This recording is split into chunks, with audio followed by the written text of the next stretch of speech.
Hi everyone, I am Bikshmaya Chalakani, Assistant Professor of Physics from Government Degree College for Women, Nalgonda. In this video, I am going to explain the equation of motion of a rotating rigid body, and after that, the combined translational and rotational motion of a rigid body. Okay, we see that one. So here we are considering a rigid body which is rotating about an axis of rotation. It is shown here, and the body is rotating with angular velocity omega. So I am showing with annotation, right? So it is the omega, and we are considering a point of mass m on the rigid body, and it is represented with the letter P here. So if we see the path of this point or a particle P, it traverses a circular path around the axis of rotation. So just like this, as shown in blue path, okay, that one. And its distance, here we are considering a point as origin, that is O. The distance of point P from the origin O is, it is a position vector R bar. Since it is in circular motion, every particle of the body traverses in circular path, and the centers of all those circles lie on this axis of rotation.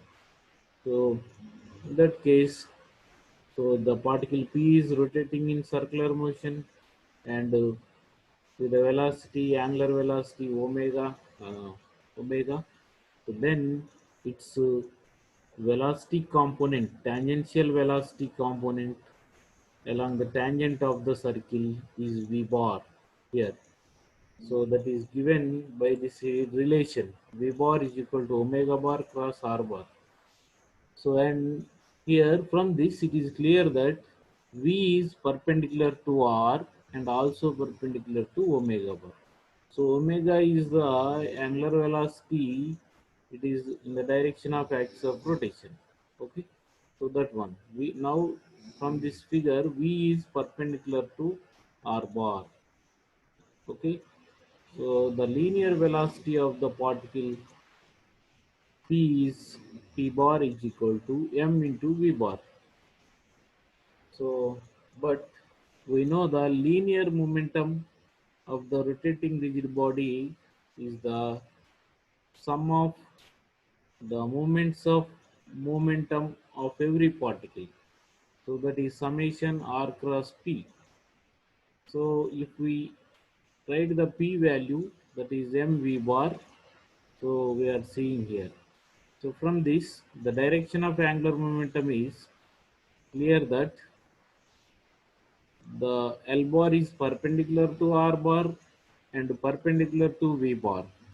Okay, so that is the angular momentum direction. Again, substituting V bar is equal to omega bar cross R bar from the first equation we are writing here, and it is L bar is equal to summation m into R bar cross omega bar cross R bar. So it is vector triple product.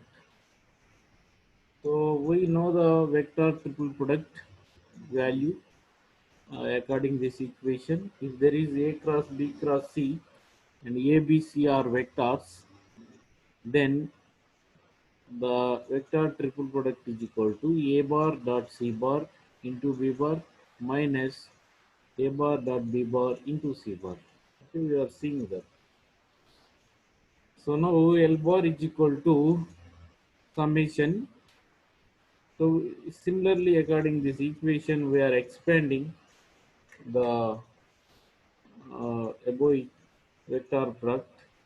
So in place of A bar, R bar is there. In place of B bar, omega bar is there. And in place of C bar, again R bar is there. So therefore, so by writing according the above equation, L bar is equal to M into R bar dot R bar into omega bar minus r bar dot omega bar into r bar. So it is the scalar product of same vector, that is r square, and here so so r bar and omega bar. So we can say that the projection of r bar dot omega bar is equal to r omega cos theta. R omega cos theta. Omega is along the axis of rotation, and it is r bar and it is cos theta. So we are writing the projection of the r bar along the axis of rotation r omega direction. That is r cos theta into omega. So that is the thing. So if we want to write the angular momentum vector along the axis of rotation, so here we are taking r bar is also the component of r bar along omega bar or along the axis of rotation is r cos theta. So in place of this, since we are writing the component of L along the axis of rotation only, so therefore that is the magnitude of that component is given by L naught, and so r square omega. So since omega is purely along axis of rotation, we are taking the total omega, and here we are taking the component of r bar along the axis of rotation. So that is r cos theta. Even we can see here, if it is r and the component of r along this axis of rotation is r cos theta, and opposite side from this rectangular triangle we are writing, and this component is so so perpendicular to the axis of rotation, that is r naught. This component is r cos theta and r naught is r sin theta. So that one. So we are taking the projection of r bar along the axis of rotation. So that is r cos theta. Therefore we are writing this r cos theta in place of r bar here. So it is simply the dot product of two vectors. So from that we are getting L naught is equal to summation m r square omega minus r square omega cos square theta. So here r square omega is common in both the terms. We are writing it outside. So L naught is equal to right m summation m r square omega 1 minus cos square theta. So here we can, in general, here the summation is mentioned. So that means we can understand it as summation I 1 to n mi ri square omega. So here the suffix is dropped since the m is the mass of the particle considered. So therefore, so the expression is applicable to every particle of the body. So that is why we are writing the summation. Okay, 1 minus cos square theta is equal to sin square theta, and we are writing this equation, and r sin theta whole square. So here r sin theta is equal to r naught. We are writing r naught. So from the above figure, so it is r and it is theta. R sin theta means it is a dotted line. That means r naught is equal to r sin theta is the distance of the particle, the shortest distance of the particle from the axis of rotation, or we can say the perpendicular distance of the particle from the axis of rotation. So that is r sin theta, that is equal to r naught. So by substituting this, we are writing L naught is equal to summation m omega r naught square. So and again we summation m r naught square is equal to I, that is moment of inertia. That is moment of inertia of the rigid body about the axis of rotation. So by writing this, and omega is common for every particle, there is no suffix for omega. Therefore, we are writing it outside. So, and it is I, and hence the angular momentum L naught. The angular momentum along the axis of rotation is I omega. I is the moment of inertia, omega is the angular velocity. It is resembles the linear velocity. So linear momentum. In case of linear momentum, P is equal to m into v. So already we have studied in rotational motion, m is replaced by I. Okay, and linear velocity is replaced by angular velocity omega.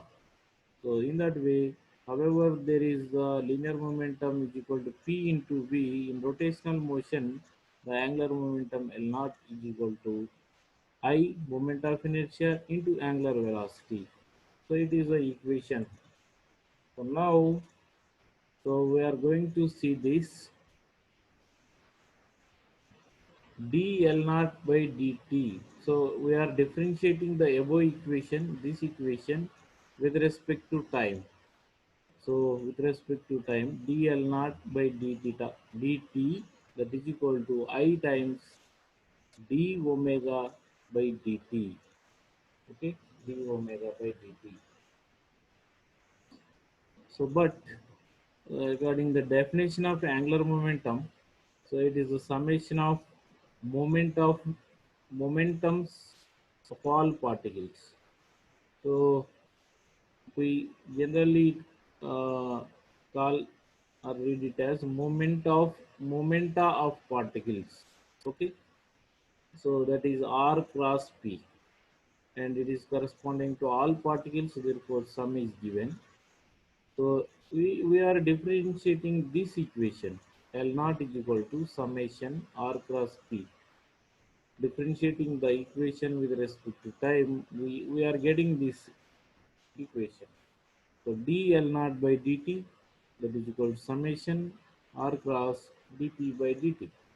So p is the linear momentum, and the time rate of change of linear momentum is force. So therefore dl naught by dt is equal to summation r cross f. But we know that the moment of force is called torque. Okay, so that is equal to, we are writing tau, torque. So from this equation, it is clear that so the torque is equal to the time rate of change of angular momentum. So this equation is also analogous to the equation in translational motion. In case of translational motion, the force is equal to dp by dt.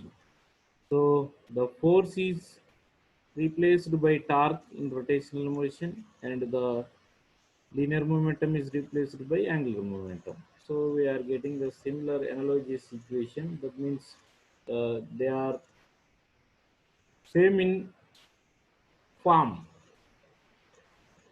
So now, so here d from the above equation in this slide, dl naught by dt is equal to I into d omega by dt.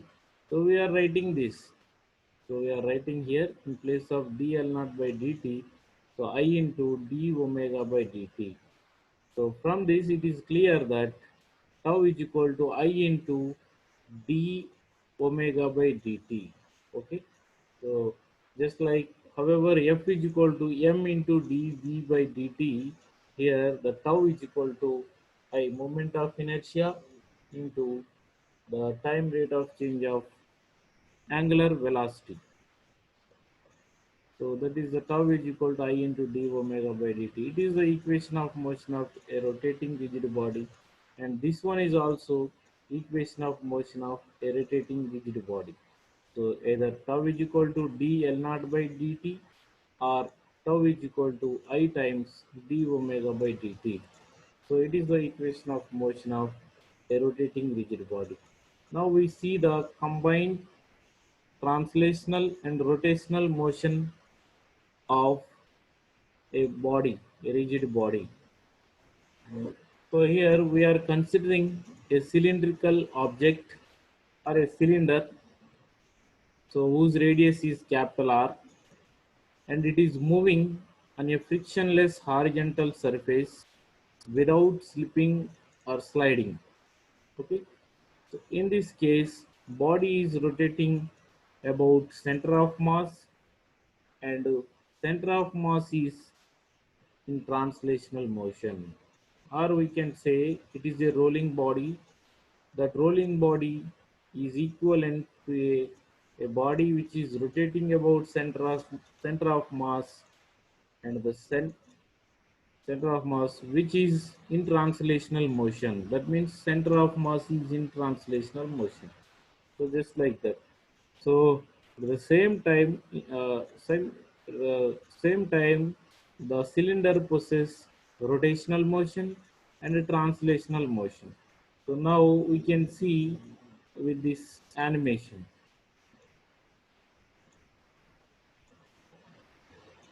Okay, it is rotating and also progressing. That means the center of mass is having translational motion. So just like that. So now we are seeing here, so rotation as well as translation. Okay, so this one, so in this motion, so now k is equal to, sorry,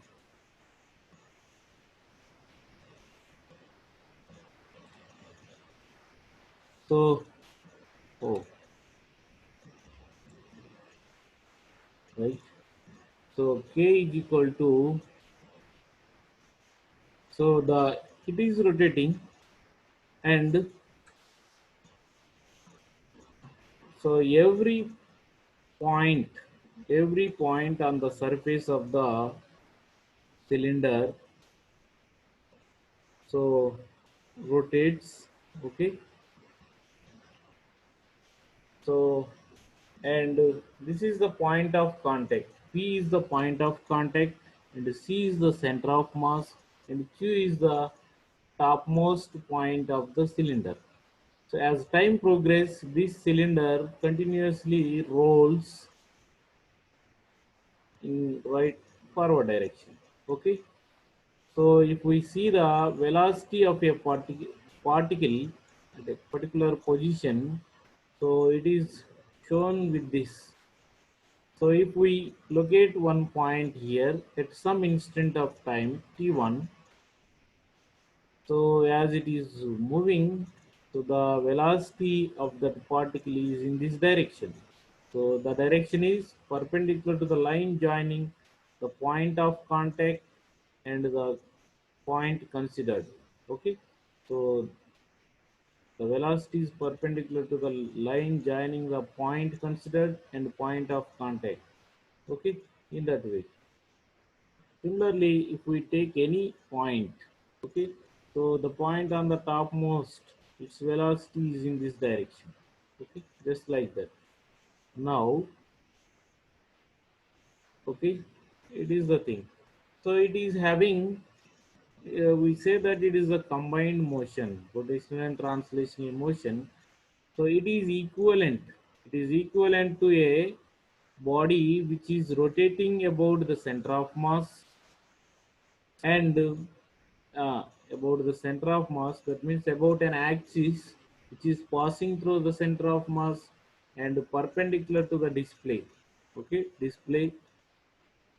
So at the same time, and the pure translational motion of center of mass also, it is a sum of two motions: pure rotational motion about center of mass and pure translational motion of center of mass. Okay, the, the addition of these two is combined motion. So but this rotation, it is time varying. As time progresses, it occurs continuously. So those two combined motions is equivalent to a rolling body. Okay, so a rolling body is also analogous to a rotating body, purely rotating body, about the axis of rotation passing through point P. So that axis is instantaneous axis of rotation. So that means the axis is perpendicular to the display and passing through point P, but this point P continuously changes. As it is rolling, the point P also moves in this direction in translational motion, just like this. So therefore, we call this axis of rotation as instantaneous axis of rotation. Okay, so the total motion of the object is analogous to a pure rotation about an instantaneous axis of rotation p. So therefore, we are writing the kinetic energy of this object. So since it is rotating about the, okay, so therefore, so it is analogous to that. So the rotation about instantaneous axis of rotation. So therefore, the kinetic energy of this object is k is equal to half ip omega square. Ip is the moment of inertia about an axis passing through point P and perpendicular to the display. Okay, or paper. Now, IP, so we can calculate the IP from the parallax theorem of moment of inertia. So if we know the moment of inertia about center of mass, that is ICM, and its distance is r. Totally, the radius of the cylinder is capital R. Therefore, from C to P it is capital R, and from C to Q also it is capital R. So our interest is to calculate IP. Therefore, ICM plus mass of the cylinder into the distance between two parallel axes, that is R whole square. So mr square. So that is IP. Now we substitute this IP equation in before equation. Now by writing this equation in before equation, we are getting k is equal to half ICM omega square plus half m r square omega square. But r omega is equal to VCM, velocity of the center of mass. So we are writing wherever r omega is there, we write VCM. So that is in second term. Therefore, we are writing k is equal to half ICM omega square plus half m VCM square. So it is the kinetic energy of a rolling body. So from this equation, so we have started our derivation from the kinetic energy of a rolling body about the axis of rotation passing through point P. And so this at the final we came out with expression. So k is equal to half ICM omega square. It is a moment of inertia of the rotating body about the center of mass, and it is half mvcm square. VCM is the center of mass, velocity of center of mass. So it is the translational motion of the center of mass. That means the total body. Okay, so in that way, a rolling body is analogous to a combination of pure rotation about center of mass and the translation of center of mass. Okay, that one. So to illustrate this, we are considering the diagram. So here VCM, the speed observed by an observer with respect to surface is the velocity of center of mass. VCM is the speed or velocity of center of mass observed by an observer with respect to surface. So that means, okay, instantaneous angular velocity. The cylinder about angular velocity of cylinder about an axis passing through point P is given by this equation. Omega is equal to VCM by R. Okay, VCM by R. Now we know the relation linear velocity. Our interest is to find out the linear velocity at any point on the surface of the cylinder.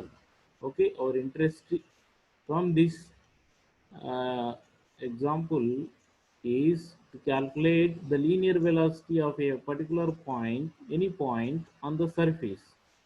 Okay, so the linear velocity is given by this relation. We know that v is equal to r omega, that means radius and omega. Okay, so the radius is from the axis of rotation and the rotational velocity, angular velocity. So if we are interested to calculate the linear velocity at point Q, so at Q, V is equal to, so now the axis of rotation is at P only, not at C. So at about this P point, only it is rotating. Okay, therefore, so it is the axis of rotation. The axis of rotation is passing through point P. Then the distance of the point considered Q from the axis of rotation is 2r. From here to here r, and it is r, 2r. So therefore, in place of small r, we are writing 2r, and in place of omega, we are writing VCM by r. Here we are writing. So R is cancelled, and VQ is equal to 2 VCM. So the velocity at point Q is 2 VCM. Similarly, velocity at point C, that is center of mass, is the distance from P is R. From here to here it is R, and omega. Omega is equal to VCM by R. Capital R into VCM by R, capital R. So RR is cancelled. Now we left out with the velocity of a particle at center of mass C is equal to VCM. Okay, so at the starting I told that our interest is to calculate the linear velocity of a particle on surface. So even anywhere we can calculate, not only on surface. So we can write the velocity of a particle, any particle in the cylinder according to this relation. So if we see, so the velocity of particle, so at this point, so velocity of the part, particle at point P, capital P. So r into omega, its distance from the axis of rotation is 0. In place of small r, we are having 0 into omega also. Omega is having some, so omega by r also. Since it is 0, so therefore the total velocity of particle P is 0. So in general, or according our conscious or physically, since the object is in contact with the surface and the surface is at rest, since the surface is at rest, the point of contact of the cylinder is also at rest. So whenever it is at rest, there is no velocity, and it is physically also possible. It is the concept checking. Okay, so the point of contact velocity is 0. So in that way, so a pure rotation about center of mass and the translation of center of mass is equivalent to a rolling body about an axis passing through instantaneous axis. About an axis, instantaneous axis passing through point P or point of contact. Okay.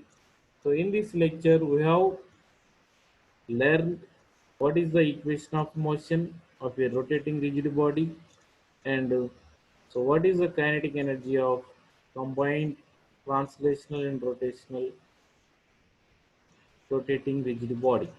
Okay, the equation of motion of rotating rigid body is tau is equal to, so d L naught by dt, or tau is equal to I times d omega by dt. And the kinetic energy of combined translational and rotational motion of a rigid body is K is equal to half ICM omega square plus half I m VCM square. Now ICM is the moment of inertia about center of mass and about an axis passing through center of mass or the okay, and perpendicular to display. In case of our cylinder, it is the axis of the cylinder, and VCM is the velocity of center of mass. So, or in other words, kinetic energy is equal to half into Ip into omega square. Here Ip is the moment of inertia about an axis passing through point of contact. So here that axis is instantaneous axis of rotation. Okay, so that one we have seen these things. Thank you very much for watching.